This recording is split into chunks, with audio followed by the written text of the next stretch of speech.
Genesis je napísané: Keď sa ľudia začali na zemi množiť a keď sa im narodili céry, Boží synovia videli, že ľudské céry sú pekné a brali si z nich za ženy, koľko len chceli. V tom čase boli na zemi obry, ba aj neskôr, a keď Boží synovia obcovali s ľudskými dcérami, oni im rodili obrov. To sú hrdinovia dávnych čias, slávni mužovia. Možno ste už počuli takúto divokú interpretáciu týchto veršov.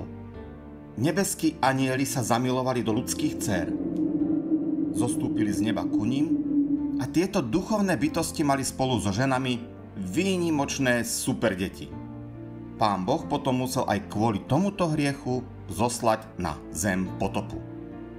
No, takéto sci-fi by aj X-meni závideli. Pozrime sa na túto udalosť podrobnejšie. Poprvé, zmiešanie a sex medzi duchovnými, nesmrteľnými bytostiami, ako sú anjeli, a telesnými ľuďmi je dosť nepravdepodobné. A to aj s ohľadom na slová samotného Ježiša Krista.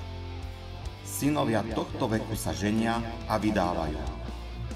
Ale tí, čo sú uznaní za hodných tamtoho veku a z mŕtvych stania, už sa neženia ani nevydávajú. Už ani umrieť nemôžu, lebo sú ako anjeli. Po druhé, v uvedenom texte knihy Genesis sa nepíše o žiadnom zostúpení anjelov z nebies, ale o synoch Božích. A Biblia nazýva synmi Božími tých, ktorí poznali Boha, teda aj nás. Pozrite, akú veľkú lásku nám daroval Otec. Voláme sa Božími deťmi a nimi aj sme. Alebo v knihe proroka Ozeáša sú označení za Božích synov príslušníci národa izraelského. I bude počet synov Izraela ako piesku morského, ktorý nemožno odvážiť ani zrátať.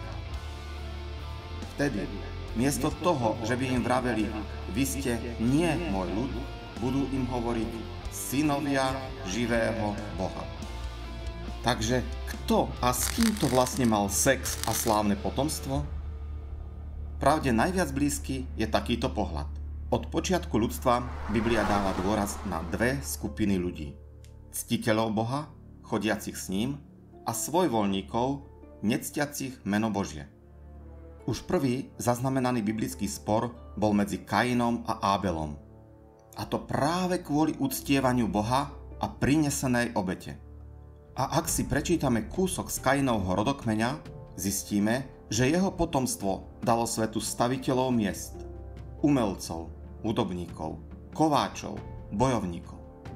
Náhradné Ábelovo potomstvo je však charakterizované celkom inak. Adam opäť poznal svoju ženu a ona porodila syna a dala mu meno Set, hovoriac: Veď Boh mi nahradil iného potomka namiesto Ábela, ktorého zabil Kain. Aj Setovi sa narodil syn a dal mu meno Enos. Vtedy sa začalo vzývať meno Pánovo.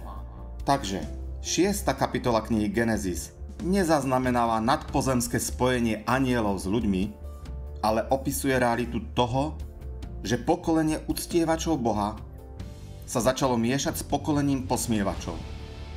Ľudská zloba a násilie tak naplňali zem a ubúdalo ľudí úprimne žijúcich pred Bohom.